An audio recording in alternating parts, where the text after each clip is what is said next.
Nalazimo se na štandu Karić fondacije. Sa nama je rektorka Alfa Beka univerziteta, profesor doktor Žozefina Beke-Trivunac. Šta su to nova izdanja Alfa Beka univerziteta za ovu godinu?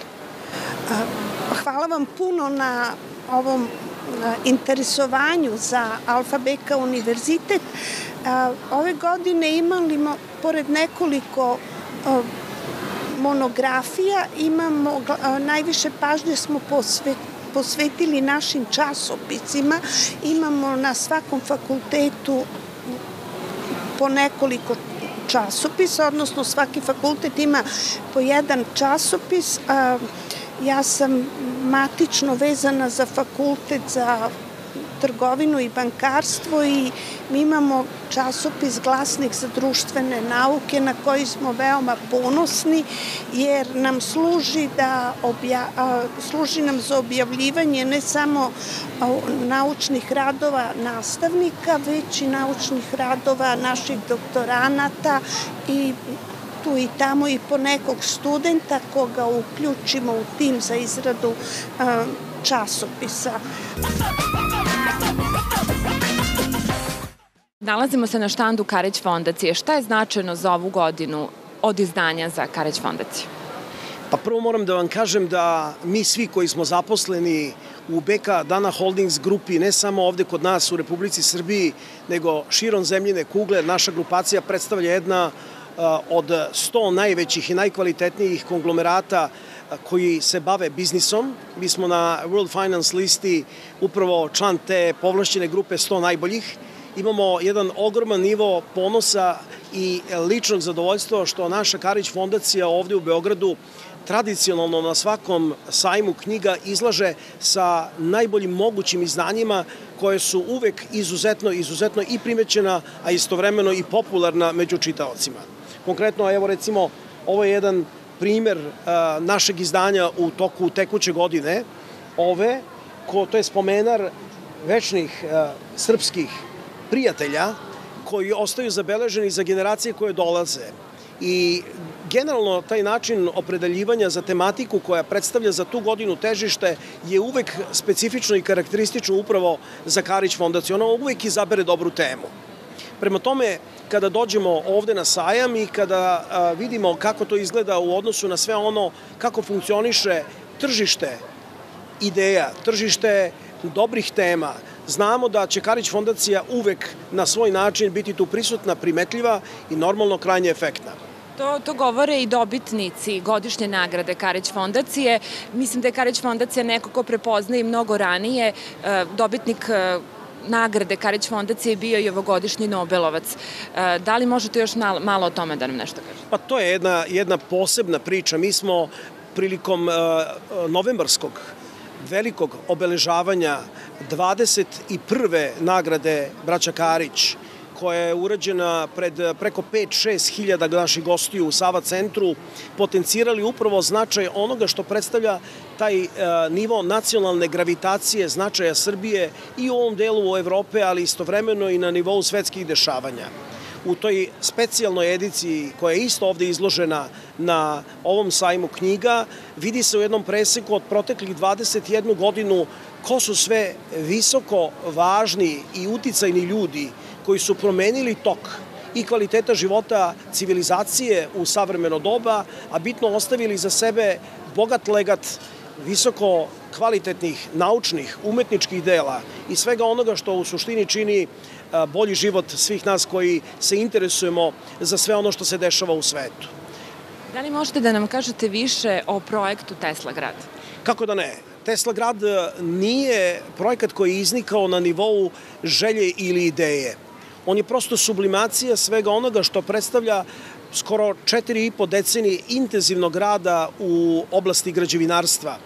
To su desetine miliona kvadratnih metara izgrađenog prostora za različite namene na prostoru od Evrope preko Azije do Australije i američkog kontinenta. Tesla grad je neophodnost nečega što Beogradu treba da pruži mogućnost da se ne razvija samo u prečniku kruga dvojke i Novog Beograda koji već imaju potpuno popunjene svoje kapacitete i infrastrukturno i organizaciono i tehnološki za život i rad ljudi. Tesla grad treba da bude modern grad baziran na konceptu Smart City-a, koji treba da pruži mogućnost modernog života i za narednih 100 godina onim ljudima koji budu tamo živjeli i radili. Zbog toga je i potrebna jedna impozantna površina od više stotina hektara na kome bi recimo 200 do 220 hiljada ljudi moglo da živi i radi u toku jednog dana bez potrebe da se kreće po drugim delovima grada. To je naš doprinos i rasterećenju svega onoga što inače opterećuje građane Beograda svakog dana kada kreću na posao.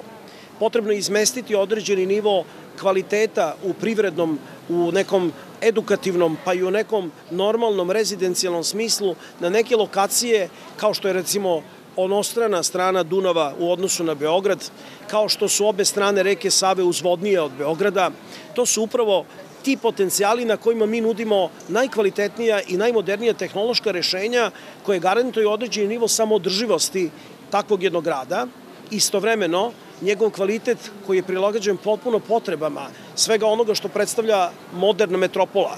To znači pametan grad u svim dimenzijama, od onoga kako se tretira komunalni otpad, do nivoa kako se koristi energija, do jednog uvođenja u praksu električnih automobila kao običnog i normalnog načina za većinu velikih gradova Evrope, kako se koriste racionalno kapaciteti takvih sredstava, normalno poboljšanje vazduha nad Beogradom, ubijanje svega onoga što predstavlja u ovom trenutku latentan udar na zdravlje svih građana i oni koji dolaze u Beograd, jer Beograd je jedan od zagađenijih gradova u ovom delu Evrope i jedino na takav način, radeći na principima onoga što je moderno civilizacijsko dostignuće već u Evropi i svetu, implementacijom toga normalno uz naš kvalitet i iskustvo predstavlja suštinski Tesla grad. Naš predsednik grupacije, gospodin Bogoljub Karić, nije bez razloga postavio to kao jedan od strateških ciljeva za 21. vek. Zato što Tesla grad treba da bude model na kome će se razvijati i na kome će se praktično modelirati slični gradovi, ne samo u Beogradu, nego u svih 25 velikih gradova Srbije. Jer nije dovoljno samo u Beogradu učiniti nešto bolje. Beograd inače ima već skoro 50% koncentracije privrednog potencijala i finansijskog potencijala ukupne privrede Republike Srbije. Nama je cilj da se razvija jug Srbije, Niš koji treba da izraste, Kragujevac koji treba da izraste, Novi Sad koji treba da se poboljša, koji je izgubio dobar deo svojih performansi, Subotica, Vršac, Pančevo. To su sve gradovi, da ne nabrajam sada istočnu Srbiju, posebno Pirot, Knjaževac, Negotin, Zaječar i normalno već ovaj deo centralne Srbije koji već ima taj potencijal kao što je Kragujevac, kao što je Aranđelovac, kao što je Jagodina, Ćuprija, Valjevo ovde na zapadu, Užice sa resursima kao što je Zlatibor, kao što je Kopaonik, kao što je Stara planina. To su prosto relacije u kojima mi u jednoj zemlji koja nije tako velika možemo na jedan vrlo operativan način bitno unaprediti kvalitet života ljudi.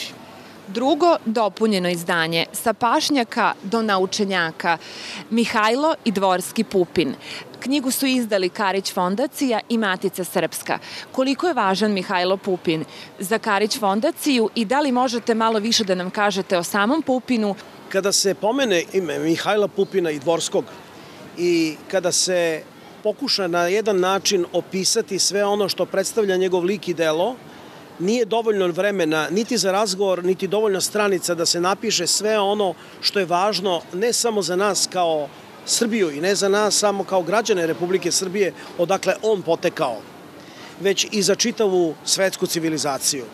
Doprinos koji on dao, njegove ideje, njegov uticaj na političko formiranje odnosa na početku 20. veka koji je bio bremenit velikim izazovima u kojima je on učestvovao kako da ti izazovi budu razrešeni je nemerljivo blago i nemerljivi ponos svih nas.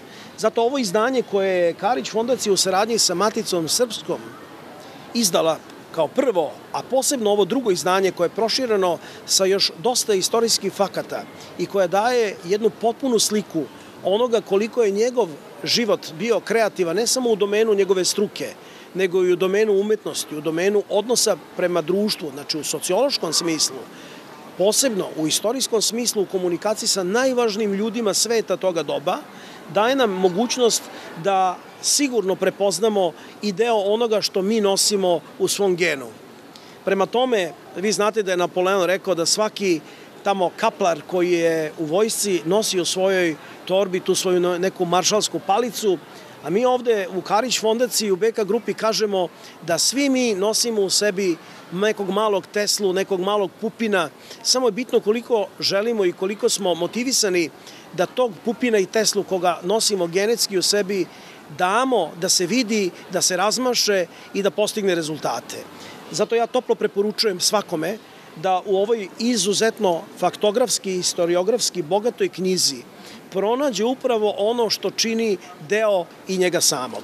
Tako da smatram da ova knjiga koju ja vrlo često nosim na poklon našim poslovnim partnerima, uglednim ljudima koji sa pažnjom to čitaju, treba da se nađe na polici svakoga ko misli realno o svojoj budućnosti. Ovo jeste istorija, ali to je i koncept onoga kako u toj istoriji treba naći svoje mesto.